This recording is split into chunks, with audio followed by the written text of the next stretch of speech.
Hello friends, स्वागत है आप सभी लोगों का। आज हम लोग देखेंगे सीटेट का जो है कंप्लीट मैथ का जो है सिलेबस, जिसमें हर एक टॉपिक से क्वेश्चन लिया गया है। ये वीडियो समझिए एग्जाम टाइम पे रामबाण है आपके लिए और बहुत ही महत्वपूर्ण है। तो चलिए देख लेते हैं एकदम ज़बरदस्त तरीका से, जैसे हम लोग करते हैं सभी चीज़ें।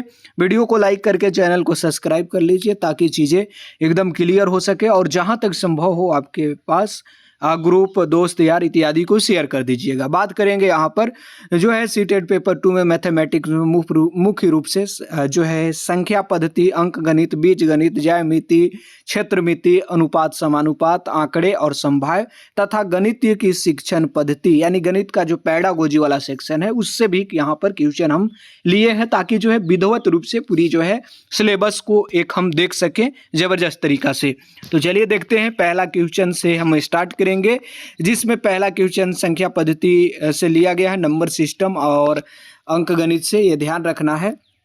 तो पहला क्वेश्चन है कि 0.75 को जो है भिन्न में बदलने पर क्या प्राप्त होता है। 0.75 है, 75 अगर आपको जो है दशमलव को भिन्न में बदलना है तो कुछ नहीं करना है। ये जो दशमलव देख रहे हैं उसके सामने एक डंडा दे दे रहा है, डंडा दे देना है, और जय अंक है 1 अंक और 2 अंक, तो 2 जीरो दे देना है।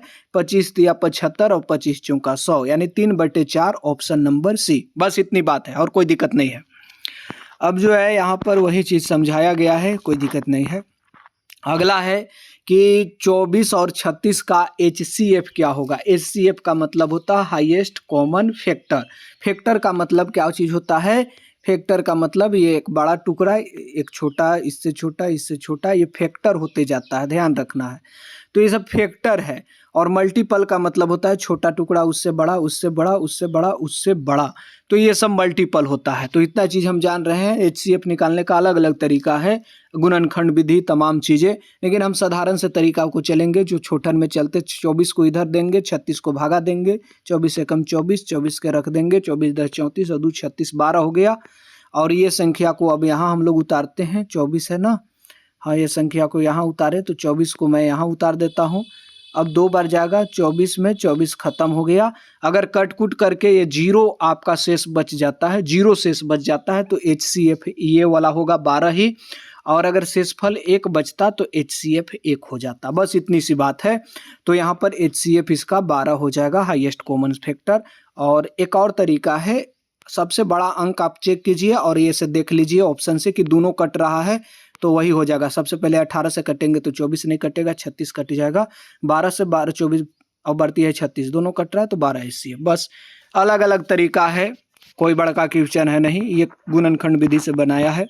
अगला क्वेश्चन है 12 और 18 का LCM क्या होगा। LCM मतलब होता है लीस्ट कॉमन मल्टीपल, यानी कि सबसे निचला मल्टीपल जो ये दोनों से कटे। 18 कटेगा, 12 से नहीं कटेगा, 36 कट जाएगा, तो 36 इसका क्या हो जाएगा, LCM। LCM निकालने का दूसरा तरीका ये है, 12 18 ऐसे रख दिए, 2 से भागा दिए, 6 दूनी 12, 9 दूनी 18, 3 से दिए, 3 दूनी 6 और 3 तिया ही 9। ठीक है, गुना करेंगे 3 दूनी 6, 6 दूनी 12 और बढ़ती ही 36। 36 आपको LCM हो जाएगा, ऑप्शन नंबर सी। चलिए एकदम जबरदस्त तरीका। अगला क्वेश्चन है, निम्न में से कौन सी संख्या अभाज्य है। तो कौन सी संख्या अभाज्य? अभाज्य संख्या हम किसे कहते हैं, समझिए बातों को। जिसका जो है क्या कह सकते हैं हम यहाँ पर दोस्तों, अभाज्य संख्या हम उसे कहेंगे जिसका केवल 2 फैक्टर हो, 2 से ज़्यादा फैक्टर नहीं हो, या तो खुद से कटे या 1 से कटे या खुद से कटे, उसी को हम लोग अभाज्य संख्या कहते हैं, केवल 2 फैक्टर हो। तो ऐसा संख्या इसमें कौन है जो खुद से कट रहा है और 1 से कट रहा है केवल, और कोई संख्या से नहीं। तो 21 तो तीनों से कटेगा, 7 से कटेगा, 1 से कटेगा, 21 से ही कटेगा, 27 भी 3 से कटेगा, 9 से कटेगा। तो ये 2 अंक से ज़्यादा संख्या से कट रही है, जो 2 ही से कटे, केवल खुद से, केवल 1 से। 29 जो है केवल खुद से कटेगा और 1 से कटेगा। बाकी संख्या हमें बता दीजिए जो 29 को काटता हो। 35 7 से कटेगा, 5 से कटेगा, 35 से कटेगा, 1 से कटेगा, तो यहाँ पर 29 हो जाएगा। बस इतनी बात है। अभाज्य संख्या केवल 2 गुणनखंड होते हैं, 1 और समय, ये चीज़ें हैं। अगला क्वेश्चन है कि -7 + 12 का मान क्या होगा। आपके पास क्या चीज़ें हैं, 7 रुपया आपके पास कर्जा लगा हुआ है पहले से, 7 रुपया किसी से ले लिए हैं, आपको 12 रुपया मिलते हैं, तो 7 उसे लौटाते हैं तो कितना बचेगा, 5 बच जाएगा। ठीक है, आसान चीज़ है, आसानी क्वेश्चन रहता है, एकदम वही लेवल रखा गया है, बस इतनी सी बात है। कह रहा है कि भिन्न दशमलव और प्रतिशत से लिया गया प्रश्न है। ये देखिए प्रश्न है 6, यहाँ कह रहा है कि 2/3 + 1/6 भिन्न का जोड़ है, कोई दिक्कत वाली बात नहीं है। 1/6 क्या करेंगे, निचला का एलसीएम ले लेते हैं, तो 6 हो गया एलसीएम, काटेंगे 3 दूनी 6, 2 बार में कट रहा है तो इसको 2 से गुना करेंगे तो 4 हो जाएगा। 6 से 1 बार में 6 को 1 से गुना करेंगे तो +1 हो जाएगा, बीच में जोड़ है तो 1, 4 + 5, 5/6 आंसर हो जाएगा, ऑप्शन नंबर बी। आगे बढ़िए, एकदम आसान है, कोई दिक्कत वाली बात नहीं है। 3.5 × 2 करेंगे तो 7 हो जाएगा, 5 दूनी 10 के 0, 3 दूनी 6, 1, 7 पॉइंट के बाद 1.7। बस इतनी सी बात है। अगला क्वेश्चन है कि 200 का 15% कितना होगा, तो 200 का मतलब होता है गुना 15, और जब हम परसेंटेज ऊपर हटाते हैं तो बट्टा में बस 100 लिख देते हैं, तो यही चीज़ है। 100 से काटेंगे तो 2 बार में 200 कट जाएगा, 15 दूनी 30 हो जाएगा, 15% 200 का। आगे बढ़ेंगे, अगला क्वेश्चन है किसी वस्तु का क्रय मूल्य 500 है और विक्रय मूल्य 600 है, लाभ प्रतिशत ज्ञात करें। कोई भी चीज़ होता है तो क्रय मूल्य पर होता है, और क्रय मूल्य हमेशा ध्यान रखिएगा जिस दाम पर आप सामान खरीदते हैं वो 100% ही होता है। तो कह रहा है यहाँ पर कि क्रय मूल्य 500 है और बेच रहे हैं 600 में, अंतर कितना का पड़ रहा है, 100 रुपया का लाभ हो रहा है, क्योंकि ज़्यादा में बेचा जा रहा है। कितने पर लाभ हो रहा है, 500 पर, हमेशा क्रय मूल्य पर होता है, गुणा 100 कर देंगे प्रतिशत में बदलने के लिए, ये बट्टा में रह जाता। 5 बार काटेंगे 500, 5 से काटेंगे 100 को तो 20 × 25 100, 20% इसको लाभ हो जाएगा, ऑप्शन नंबर सी। आगे बढ़िए, अगला क्वेश्चन कह रहा है कि 1000 पर 10% वार्षिक दर से 2 वर्ष में साधारण ब्याज कितना होगा। 2 वर्ष की बात है और साधारण ब्याज पूछ रहा है, तो 2 वर्ष 1 साल आप 10% दे रहे हैं, साधारण ब्याज हर एक साल समान लगता है, तो 1 साल 10% दिए तो अगले साल तो 10% दीजिएगा, तो 10 20% हो गया। यही 1000 का 20% निकाल देना है, का मतलब गुना, और 20 के 20 परसेंटेज हटाना है ऊपर से, तो बट्टा में 100, 20 × 25 100, और 5 से काटेंगे तो 20। क्या है, साधारण ब्याज कितना होगा। अच्छा ठीक है, 1000 पर 10% वार्षिक दर से 2 वर्ष का साधारण ब्याज, 20% निकाल देना है, 1000 का 20%, 20/100 कर दीजिएगा। ठीक तो किए थे, कोई दिक्कत नहीं है, 20 × 25 100, 5 से काटेंगे तो 5 दूनी 10, 200 रुपया हो जाएगा, ऑप्शन नंबर सी। आगे बढ़ जाइए, अगला क्वेश्चन है कि अनुपात, समानुपात और औसत से लिया गया है। कह रहा है कि 2:3 के अनुपात में कुल 25 को बांटने का पहला भाग कितना होगा। ठीक है, कह रहा है कि 2:3 में कोई चीज़ है, ठीक है, 2:3 में कोई संख्या है, कोई नंबर है, कोई लड्डू है, कोई पेड़ा है, कोई जिलेबी है, तो ये तमाम चीज़ें हैं, 25 गो है, तो पहला का हिस्सा कितना और दूसरा का हिस्सा कितना। अनुपात में टोटल हिस्सा कितना है, 2:3 बराबर अनुपात में 5, यही 5 का वैल्यू 25 है। हमसे पूछ रहा है पहला का हिस्सा 2 है, 2 का वैल्यू क्या हो जाएगा, 25/5 × 2, 50 25, 5 दूनी के 10 हो जाएगा, पहला का वैल्यू, ऑप्शन नंबर बी।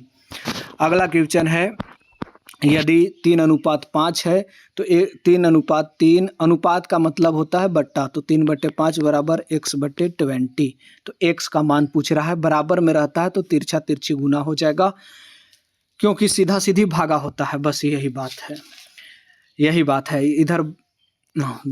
अब सीधा बात करें तो 20 × 60 हो जाएगा, और बराबर 5x, 5 से काटेंगे 60 को तो 20 × 25 100, यहाँ पर क्या हो जाएगा, 12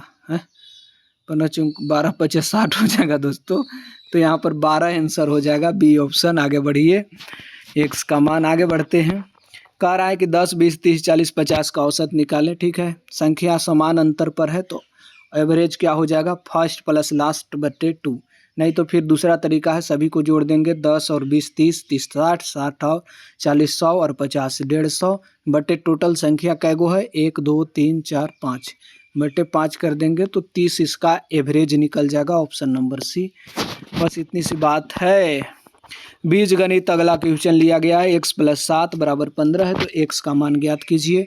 ठीक है, x + 7 = 15, हम जानते हैं कि बराबर के इधर जब हम ढकोलते हैं तो इधर प्लस वाला माइनस में हो जाता है, अपोजिट चिन्ह हो जाता है, तो x = 15 - 7 बराबर कितना हो गया, 7 3 5 3 8।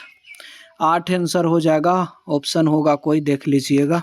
ऑप्शन सी, आगे बढ़िए। कह रहा 3x प्लस 2x को सरल करने पर क्या मिलेगा? 3x प्लस 2x बराबर 5x हो जाएगा। बस आसान है ये। अगला क्वेश्चन है, कह रहा है कि यदि a बराबर 4 है तो 2a प्लस 3 का मान क्या हो जाएगा? 2 क्या है यहाँ पर गुना में है, तो 2 गुने a के मान 4 प्लस में 3 बोर्ड मास नियम लगाएंगे, पहले गुना करेंगे तो 4 दूनी 8 प्लस 3 11 आंसर हो जाएगा। Option number C. आगे बढ़ेंगे। एक्स स्क्वायर माइनस 9 का गुणनखंड क्या होगा? तो एक्स स्क्वायर माइनस 9, यानी कि हम क्या कर सकते हैं, एक्स स्क्वायर माइनस 9 को लिख सकते हैं 3 का स्क्वायर, 3 तिहाई 9, 3 गुने 3 करेंगे तो 9 हो जाएगा, 3 तिहाई 9। तो ए स्क्वायर माइनस बी स्क्वायर, तो ए प्लस बी माइनस ए प्लस बी, इसका फार्मूला होता है ए प्लस बी, यानी कि x plus 3 into x minus 3। कहाँ है एक्स माइनस 3 और एक्स प्लस 3? तो ऑप्शन नंबर ए। आगे बढ़ते हैं। अगला है ज्यामिति से लिया गया प्रश्न है। कह रहा है त्रिभुज के तीनों कोनों का योग कितना होता है? तो त्रिभुज इस तरह से बनता है, इसके तीनों कोनों को जोड़ते हैं तो 180 डिग्री। Option number B.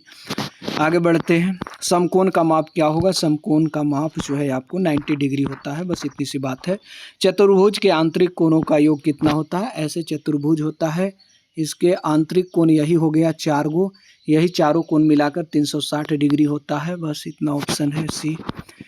चतुर्भुज 2 त्रिभुजों में बांट सकते हैं चतुर्भुज को, ठीक है, बात ठीक है। एक और कॉन्सेप्ट समझ लीजिए, ऐसे चतुर्भुज है, इसको हम 2 त्रिभुज में बांटेंगे तो क्या हो गया, 180 180 कितना हो जाएगा, 360 होगा, वही चीज़ है।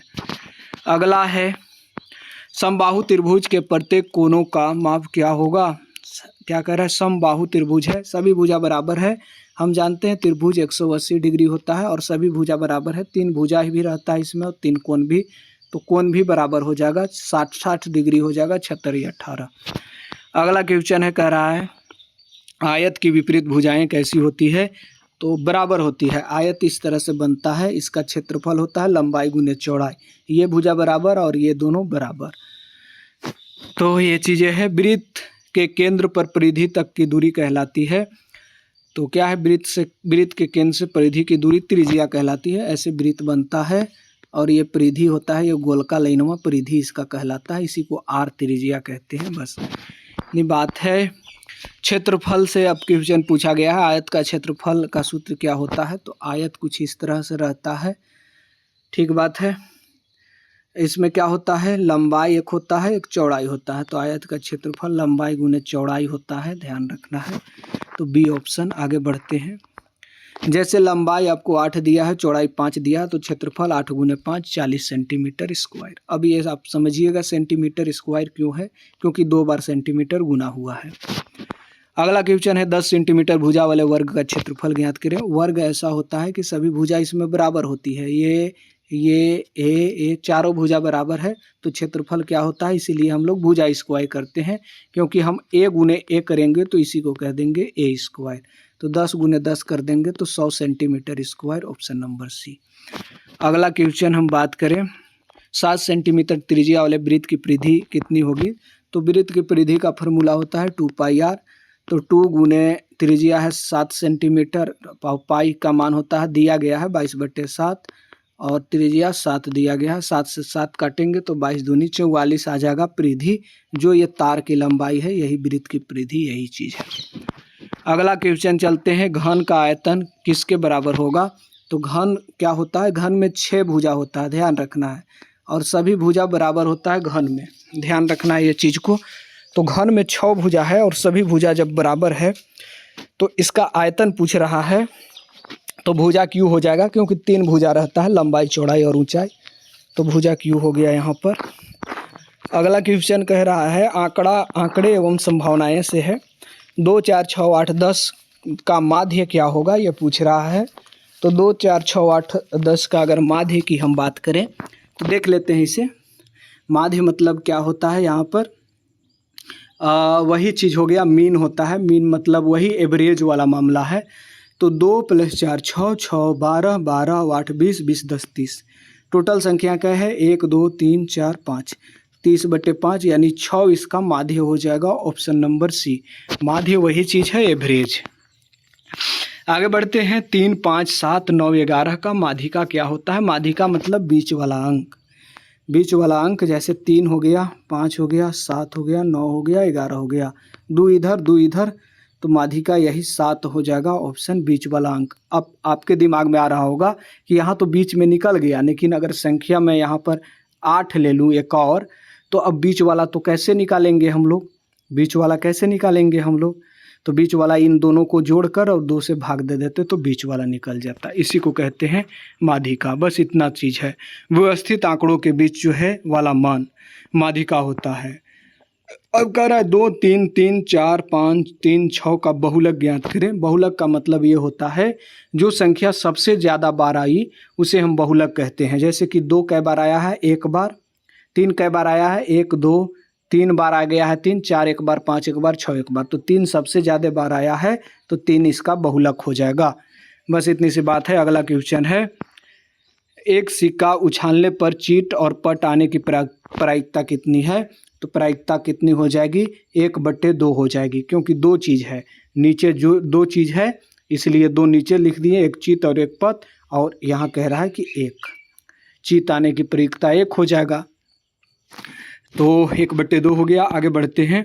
अब है मैथमेटिक्स पेडागोजी का क्वेश्चन है, ये मैं डिटेल में और भी पढ़ाता हूँ बहुत ज़बरदस्त तरीक़ा से। तो पहला कह रहा है कि गणितीय शिक्षण का सबसे महत्वपूर्ण उद्देश्य क्या होना चाहिए। तो तार्किक समस्याओं का समाधान करने की क्षमता विकसित करना। अगला है क्वेश्चन कह रहा है कि गणितीय, यहाँ पर गणित का उद्देश्य तर्क, चिंतन, समस्या समाधान और गणितीय सोच विकसित करना है बालकों में, इसलिए बालक को आप गणित पढ़ाते हैं। कह रहा है कि यदि बच्चा किसी प्रश्न को अलग विधि से हल करता है तो शिक्षक को क्या करना चाहिए। उसकी विधि को समझना और स्वीकार करना, चर्चा करना चाहिए। बाल केंद्रित शिक्षा यही है कि बालक के रुचि, बालक के इंटरेस्ट, बालक के सोच, रणनीति को जो है महत्व दिया जाए। आगे बढ़ेंगे। अगला है गणित में त्रुटि क्या दर्शाता है। गणित में त्रुटि बच्चों की सोच को समझने के अवसर को दर्शाता है, तो बी ऑप्शन हो जाएगा। अगला है बच्चे की गलतियां शिक्षक को उसकी अवधारणा और सोच की प्रक्रिया समझने में मदद करेगा। गलती करेगा बालक तभी तो आप चीज़ों को सोच पाइएगा। गणित में कॉन्क्रीट जो है पैट्रियोटिकल और एब्स्ट्रैक्ट क्रम किस बात में सहायक है। तो ये आपको जो है यहाँ पर अवधारणा निर्माण में वस्तुएं, वास्तविक वस्तुएं, चित्र, संख्या, प्रतीक इत्यादि। गणित में बच्चों को समूह में कार्य करवाने का प्रमुख लाभ क्या है। तो प्रमुख लाभ है शिक्षक का काम समाप्त करना, ये ध्यान रखना। क्या है, गणित में बच्चे को समूह कार्य करवाने का क्या लाभ है। तो ये हो जाएगा सहयोगात्मक सीखना, ये ध्यान रखना है, तो ये हो जाएगा। अगला है कि यदि बच्चा 1/2 और 1/3 और 1/3 को बड़ा मानता है, 1/2 और 1/3 में 1/3 को बड़ा मानता है, तो शिक्षक को पहली प्रतिक्रिया क्या करनी चाहिए। बच्चों को डांटना चाहिए, बिल्कुल नहीं डांटना है, उत्तर याद नहीं करवाना है, चित्र मॉडल द्वारा जो है भिन्नों के प्रश्नों की तुलना करवाना है, ये चीज़ें हैं। पिज्जा कागज समान आकार के मॉडल से तुलना करना अधिक प्रभावी होगा। अगला क्वेश्चन है गणित में डायग्नोस्टिक असेसमेंट का उद्देश्य क्या है। सीखने की कठिनाई को पहचान करना, ऑप्शन नंबर बी हो जाएगा। अगला क्वेश्चन है डायग्नोस समस्या की पहचान करना कहता है। फॉर्मेटिव असेसमेंट कब होता है। तो ये सीखने की प्रक्रिया के दौरान होता है, जैसे आपका क्लास वर्क, होमवर्क, चाहे टीचर कुछ आपसे पूछ देता है पढ़ाते समय। इसका उद्देश्य होता है बालक में जो गलतियां कर रहा है उसे सुधार करना, समय पर फीडबैक देना। गणितीय भाषा का सही उपयोग क्यों आवश्यक है। गणितीय भाषा का सही उपयोग अवधारणाओं को स्पष्ट रूप से व्यक्त करने के लिए। अगला है उच्च स्तरीय सीटेड प्रश्न, आइए देखते हैं। कह रहा है कि एक संख्या का 20% 50 है, तो संख्या क्या है। 20% 50 है, कोई भी संख्या अपने आप में 100% होती है। 20% का वैल्यू हमें दे दिया गया है 50, तो 100% का क्या हो जाएगा 50/20 गुना 100, 20 × 5 100, 50 × 5 50 25, 250 संख्या हो जाएगा, ऑप्शन बी। आगे बढ़िए। अगला क्वेश्चन है यदि किसी संख्या को 5 से गुना करके 10 जोड़ा जाए तो 35 प्राप्त होता है। संख्या क्या होगा। 5 से गुना कर रहे हैं किसी संख्या में, तो 5x हो जाएगा, प्लस 10 जोड़ दे रहे हैं तो 35 हो जा रहा है। ठीक है, तो 5x बराबर 35, प्लस में है तो इधर माइनस में जाएगा 10 तो 25 हो जाएगा। तो x बराबर 25/5 तो 5 हो जाएगा आंसर, ऑप्शन नंबर बी। अगला क्वेश्चन देख लेते हैं। कह रहा है एक आयत की लंबाई 12 और चौड़ाई 8 सेंटीमीटर है, इसकी परिमाप ज्ञात करें। परिमाप क्या होता है? 4 क्या है यहाँ पर बात कर ले, थोड़ा सा समझिए। 2 × LB होता है, यानी कि आयत ऐसे बनता है, थोड़ा समझिए। आयत ऐसे बनता है और परिमाप का मतलब होता है ये जो लाइन खींचा है ना, ये लंबा सा ऐसे पूरा, इसी को परिमाप कहते हैं। तो 2 गो इसमें लंबाई है और 2 गो चौड़ाई है, तो 2 × L + B इसलिए कहते हैं इसे। तो 2 + LB करेंगे तो क्या हो जाएगा? 2 + 12 + 8, बोर्ड ब्रैकेट वाला काम पहले करेंगे तो 12 8 20, 20 × 2 करेंगे तो 40 सेंटीमीटर हो जाएगा इसका परिमाप। अगला क्वेश्चन है एक त्रिभुज के 2 कोण 50 और 60 डिग्री हैं, तो तीसरा कोण हम जानते हैं कि तीनों कोण का योग 180 डिग्री होता है। 180 - 50 + 60 110 कर देंगे तो बचेगा कितना? 70 डिग्री। तो ऑप्शन नंबर बी, आगे बढ़िए। अगला क्वेश्चन कह रहा है 2 के पावर 5 का मान कितना हो जाएगा? 2 को 5 बार गुना करना है, 2 के पावर 5 का मतलब यही होता है। तो 2 को 5 बार करेंगे तो क्या हो जाएगा? 2 × 2 × 2 × 2 × 2, 1 2 3 4 5, 2 दूनी 4 4 दूनी 8 8 दूनी 16 16 दूनी के 32, ऑप्शन नंबर डी। अगला क्वेश्चन चलते हैं। कह रहा है कि यदि 4 पेन की कीमत 60 है तो 10 पेन की कीमत कितना होगी? 4 पेन की कीमत 60 है तो 10 की 60/4 × 10 कर देंगे, सॉरी 100 हो गया यहाँ पर, 10 करेंगे तो 4 से काटेंगे, 4 एकम 4 और 5 चौका 20, 15 चौका 60, 15 दहा के 150, 150 रुपया 10 पेन की कीमत है। आगे बढ़ेंगे। अगला क्वेश्चन है एक संख्या 2 3 दोनों से विभाजित है, वह निश्चित रूप से किस से विभाजित होगा? अगर 2 और 3 दोनों से विभाजित है तो वो निश्चित रूप से आपको किससे विभाजित होगा? 6 से होगा, क्योंकि ये दोनों संख्या से वो संख्या कटना चाहिए, ऑप्शन के अकॉर्डिंग 6 है। अगला चलते हैं। 2 और 3 का LCM जो लिया जाता है, इसके लिए ये ध्यान रखना है। कह रहा है कि किसी बच्चों को गणित में बार बार एक ही प्रकार की गलतियां हो रही है तो शिक्षक को क्या करना चाहिए? त्रुटि का विश्लेषण करवाना चाहिए, उपचारात्मक शिक्षण करवाना चाहिए। एरर एनालाइज कीजिएगा, फिर रेमेडी एजुकेशन करवाइएगा। गणित की कक्षा में ओपन एंडेड प्रश्नों का सबसे लाभ क्या है? तो बच्चों की विभिन्न रणनीतियाँ सामने आती है। अगला क्वेश्चन है ऐसे 2 संख्याएं बताइए जिसका योग 20 है। कई उत्तर संभव इसमें है, तो इसे ओपन एंडेड क्वेश्चन कहते हैं हम। एक प्रभावी गणितीय शिक्षक की सबसे प्रमुख भूमिका क्या है? तो बच्चों को जो है खोजना, तर्क करना और समस्या हल करने का अवसर देना, ये चीज़ें है। तो ये चीज़ें आपने देख रखा है। तो यहाँ पर हम क्यूक रिवीजन में देखें तो कह सकते हैं टॉपिक क्या हो गया? संख्या, HCF LCM अभाज्य संख्या सबसे ज़रूरी बात है। भिन्न क्या होता है? जोड़ घटाव की तुलना करना। दशमलव, स्थान मूल्य गणना, प्रतिशत हो गया, इसके बाद लाभ हानि हो गया, ये सब फार्मूला है। यहाँ से प्रश्न पूछे जाते हैं, जो सब चीज़ हम बता चुके हैं। सीधा यहाँ पर याद रखिए एक चीज़, आप क्या याद रखिएगा? गणित केवल सूत्र याद करना नहीं है, बच्चों की गलतियाँ उनके जो है सोच समझने का अवसर है। गतिविधि, मॉडल, वास्तविक जीवन के उदाहरण का प्रयोग करें। केवल जो है यहाँ पर उत्तर नहीं बल्कि उत्तर कैसे मिला इस पर जोर दें। शिक्षक की भूमिका हमेशा क्या होगा? मार्गदर्शक का होगा, फैसिलिटेटर का होगा, सहायक का होगा, लेक्चरर का नहीं होगा, ये ध्यान रखना है। तो ये चीज़ें हैं। चलिए, धन्यवाद।